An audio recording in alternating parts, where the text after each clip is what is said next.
Nakikita mo ba ang maliwanag na tuldok na yan? Iyan ang Henry Draper Input Catalog. 654226B o Naisaka Pike Inang Lupa Exoplaneta na kinunan ng larawan ni James Webb sa konstelasyon ng Centauro na 385 na liwanag taon ang layo mula sa daigdig. Sino ang mag-aakalang ang malayong gas giant ay magbabago ng pananaw ng mga astronomo tungkol sa malaking pagsabog, ang pinaniniwalaang mapaminsalang simula ng lahat ng nakikita natin? Talaga bang nangyari iyon? O ito ba ay isang baliw na katang-isip ng kung sino na aksidenteng naging pundasyon ng makabagong agham? Mayroon bang alternatibo sa malaking pagsabog at bakit mas madalas nang nagdududa ang mga siyentipiko sa teoryang ito? Sa totoo lang, dahil sa mga kamakailang tuklas ni James Webb, ang mga astropisiko ay laging nasa estado ng permanenteng pagkabahala. Mag-subscribe ka. Habang mas sinisiyasat natin ang universo at pag-unlad ng mga galaksya at bituin, mas nauunawaan nating kakaunti lang ang ating kaalaman sa paligid natin. Halimbawa, si Henry Draper Input Catalog 654226B ay walang awang sumisira sa mga prinsipyo ng evolusyon ng mga planeta. Ipinapakita ang kakaibang taas ng pagkahilig ng orbita, hindi pangkaraniwang mga paraan ng pagbuo, at kawalan ng protoplanetary disk. Kahit na ito ay medyo bata pa, si James Webb ang tumapos sa tradisyonal na pananaw tungkol sa makrokosmo nang matuklasan niya ang mga medyo hinog na galaksya sa mga lugar kung saan hindi dapat sila umiiral. Ang obserbatoryong puno ng kagamitan ay magpapatuloy pa ng hindi bababa sa 20 taon. Ano pa kaya ang naghihintay sa atin kung ngayon pa lang ay nakakagulat na ang mga natuklasan ng teleskopyo? At ano ang mangyayari kapag nagkaroon na ng mas advanced na mga tagasunod ni James Webb? Hindi natin forte ang manghula ng hinaharap. Gayunpaman, ang teorya ng Big Bang ay unti-unting napapalitan ng mga alternatibong paliwanag. Saan nagsimula ang lahat? Ang pinaka-popular ay ang oscillating model ng universo. Ayon sa teoryang ito, ang universo ay dumadaan sa walang katapusang siklo ng paglawak at pagliit. Pagkatapos ng isang napakalaking pagsabog, nagkakaroon ng mapaminsalang shockwave.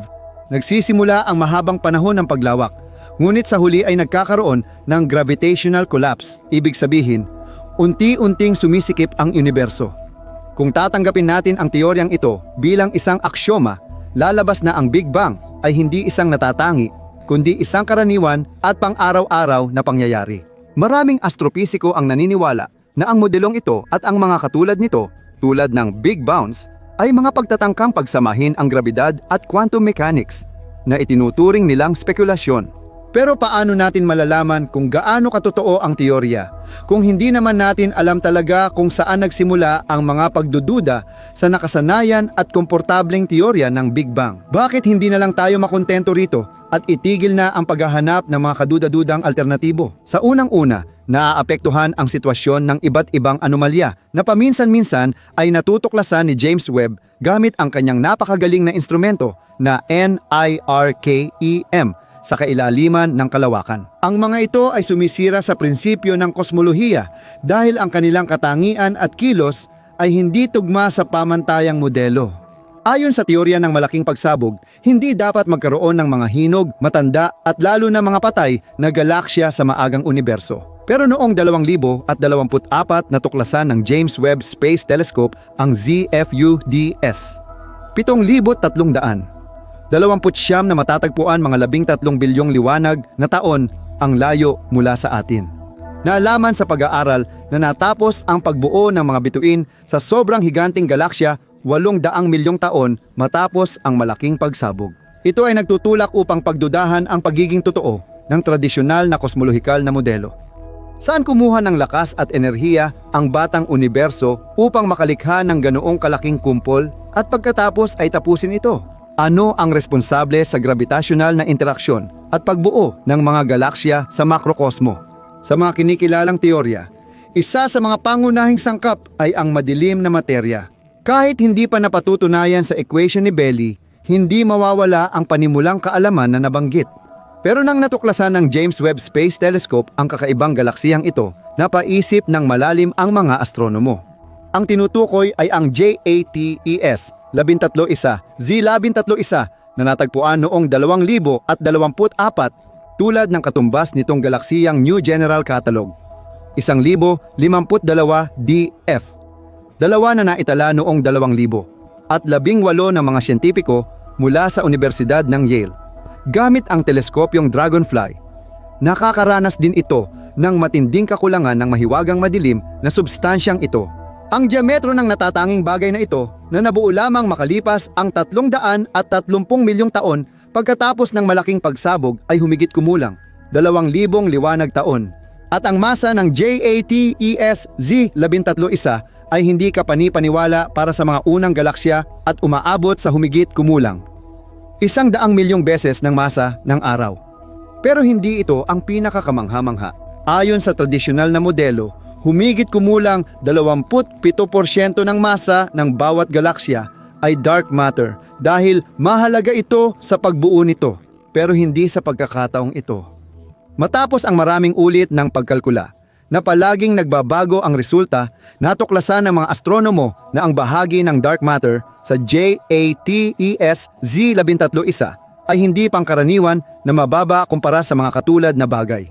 Para maintindihan ang laki ng problema, sapat nang banggitin na ang dark matter ay itinuturing na parang balangkas para sa pagbuo ng mga galaksya. Kaya naman, ang kawalan nito sa aktwal ay parang ang isang tao ay ipinanganak na walang gulugod at mga buto. Minsan, may mga lumalabas pang hinala na gawa ng tao ang pinagmulan ng bagay na ito. Ang katumbas ng mga galaksya na may kaunting dark matter ay ang Big Wheel na natuklasan ng James Webb Space Telescope noong 2024, isang napakalaking bagay na nabuo makalipas ang 800 milyong taon mula sa Big Bang. Spiral pa rin ang hugis ng galaksiyang ito na imposible raw sa maagang universo. Anong mga kakaibang galaksya ang iniuugnay sa mga posibleng technosignature? Ang pinakamalayong istruktura sa ngayon ay ang kumpol ng HD, isa na nasa 13.4 na bilyong liwanag taon mula sa daigdig, na itinuturing ng ilan bilang isang mega-istrukturang gawa ng tao. Noong 2022, natuklasan ni James Webb ang galaksya at ayon sa pagsusuri, ang mga bituin sa HD, isa ay nabubuo sa kakaibang bilis, mahigit 100 kada taon. Posibleng ang pambihirang liwanag ay dulot ng sinaunang napakalaking itim na butas na hindi karaniwan para sa maagang yugto ng pag-unlad ng universo. Dito rin nagmula ang mga hinuha tungkol sa megastruktura, Dyson Sphere, o iba pang hindi pa natin alam. Sa anumang kaso, hindi ito saklaw ng kasalukuyang teoryang batayan ng kosmolohiya sa mundo. Sa totoo lang, ang mga alternatibong modelo na binuo ng ilang siyentipiko ay minsan kasing kakaiba rin ng mga bagay na kakasabi lang natin. Alin sa mga ito ang may hawak ng record?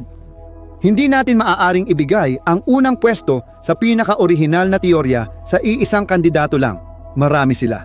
Halimbawa, ang plasma cosmology. Ayon sa mekanismo ng teoryang ito, nabuo ang universo nang hindi kailangan ng Big Bang o dark matter. Paano nga ba ito nabuo? Ang mga galaksya at iba pang malalaking estruktura ay nabuo sa tulong ng mga electromagnetic field at plasma. Malawak ang puwang ng teoryang ito para sa imahinasyon, pero nakakalungkot na tinanggihan ito ng karamihan sa mga siyentipiko dahil hindi ito tumutugma sa mahahalagang datos na siyentipiko. Naalala niyo ba si Stephen Hawking at ang kanyang mga kakaibang pananaw tungkol sa noong 1983 pa lang, kasama ng kanyang kasamahan na si James Hartle, nilikha niya ang konsepto ng quantum cosmology. Komplikado ang teorya sa matematika at hindi pa rin mapapatunayan kahit na nalulutas ng modelo ang paunang singularity at tugma ito sa quantum gravity. Napaka-interesante ng mga theoretical na palagay ng konseptong ito, ngunit dahil walang empirikal na pagsusuri, nagiging malabong mangyari ito. Ang mekanismo ng paglitaw ng universo ayon sa quantum cosmology ay inilalarawan ang oras na kumikilos na parang espasyo.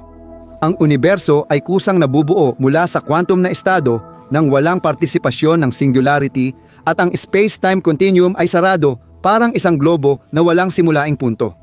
Bakit hindi natatapatan ng ibang teorya ang kritisismo na kaya ng teorya ng malaking pagsabog? Dahil marami sa mga ito ay tunog lohikal naman, maliban na lang sa mga kakaibang teorya. Ano ang nagpapatunay sa modelo ng malaking pagsabog? Ang Big Bang bilang nangingibabaw na teorya ay may pinakamaraming theoretical at mathematical na ebidensya, kaya ito ang nangunguna. Ang mga pangunahing haligi na pinagbabatayan nito ay ang redshift na nagsasaad ng paglawak ng universo, ang relic na microwave radiation, at mga ebidensya ng ebolusyon ng mga galaksya. Halimbawa, si James Webb ay paulit-ulit na ipinakita na ang mga unang galaksya ay hindi pa organisado, mas maliit ang sukat at may mas mataas na bilis ng pagbuo ng mga bituin. Narito ang galaksya ng gulong ng kariton. Hindi ba ito kakaiba? Tungkol naman sa microwave radiation na natuklasan noong 1965 nina Robert Wilson at Arno Penzias. Ito ay itinuturing na mga bakas ng mainit na yugto ng unang universo, na siya namang resulta ng malaking pagsabog. Ngunit narito ang pangunahing kontra-argumento na sumasalungat sa tradisyonal na teorya. Ito ang OSI ng kasamaan, isang napakalaking kosmikong anomalya na kinumpirma ng mga obserbasyon ng maraming teleskopyo. Kabilang na ang Chandra at ang Cosmic Observatory Planck. Dito nasisira ang isotropiya ng universo na nakikita sa pag-aayos ng mga hindi pagkakapantay-pantay sa ibang bahagi ng makrokosmo. Kinakatakutan ng mga siyentipiko ang malamig na batik sa konstelasyon ng Eridanus, isang lugar na mas mababa ang temperatura ng relic radiation kaysa karaniwan at halos walang nakikitang bituin doon. Paano nauugnay ang labis na kawalang laman sa teorya ng Big Bang? Direkta, dahil ipinapalagay ng modelo ang isotropiya ng universo, ibig sabihin, pare-pareho ito sa lahat ng direksyon at homogeneous sa malalaking sukat. Ito ang batayan ng kosmolohikal na prinsipyo. Dahil dito, ang aksis ng kasamaan at supervoid ng Eridanus ay nagpapahina sa reputasyon ng teoryang ito.